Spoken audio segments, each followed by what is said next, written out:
ان بدبختوں کی قسمت میں کہاں جو کہتے ہیں کہ یہ دیکھیں جی صاحب بات رونے رلانے بیٹھ جاتے ہیں، یہ حسین پاک کا ذکر کرتے ہیں۔ میں نے کہا تجھ سے تو وہ ہندو شاعر اچھا تھا، وہ مسلمان ہو گیا، میں نے اچھا اس لیے کہا ہے۔ جب مسلمان نہیں تھا حسین کی عظمت کو پڑھ کے کہتا ہے اور ان مفتیان دین سے یہ کہتی ہے کربلا، ارے بدعت اسی کا ذکر جو جینا سکھا گیا۔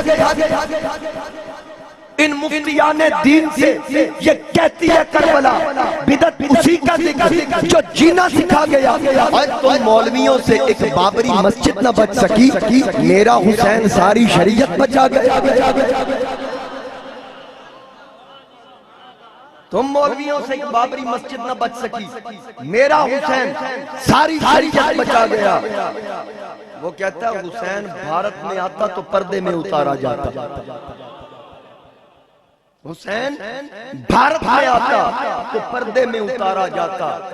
یوں نہ بے دردی سے لال محمد کا مارا سامنے رکھتے، کرتے دن رات خدمت اس کی، ہندی بھاشا میں اسے بھگوان پکارا جاتا۔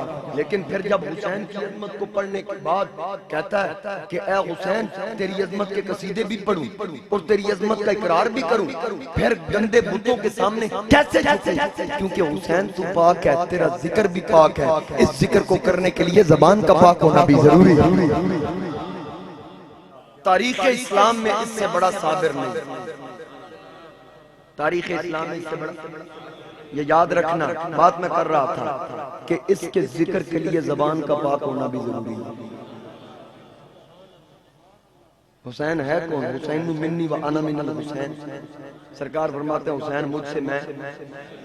اگر دیکھنا ہے پاکیزگی کا عالم تو حضرت ام حبیبہ حضور کی زوجہ محترمہ سرکار کی بیوی ہیں، مومنوں کی ماں ہے، مدینہ طیبہ میں تھی۔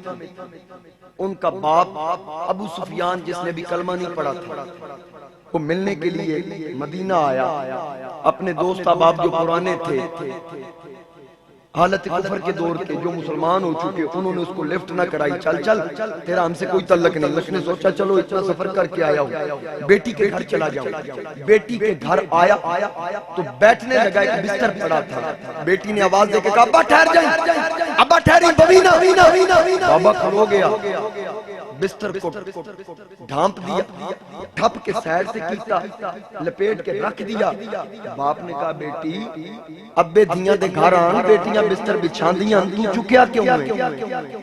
میں بستر دے قابل نہیں یا بستر میرے قابل نہیں؟ آکھن لگی ابا تو بستر دے قابل نہیں۔ پوچھیا وجہ کیے؟ ام حبیبہ نے کہا یہ بستر محمد کا بستر ہے، یہ مصطفیٰ کا بستر ہے۔ وَيُطَّائِرَةٌ تَطْهِيرًا، اس خاندان کے قریب ناپاکی آئی نہیں۔ پلید زبان پہ یہ ذکر کیسے آ سکتا ہے؟ جو یزید کو امیر المومنین کہتے ہیں ان کو ان کا عقیدہ مبارک ہو۔ ہمارا امیر تو حسین کا بابا علی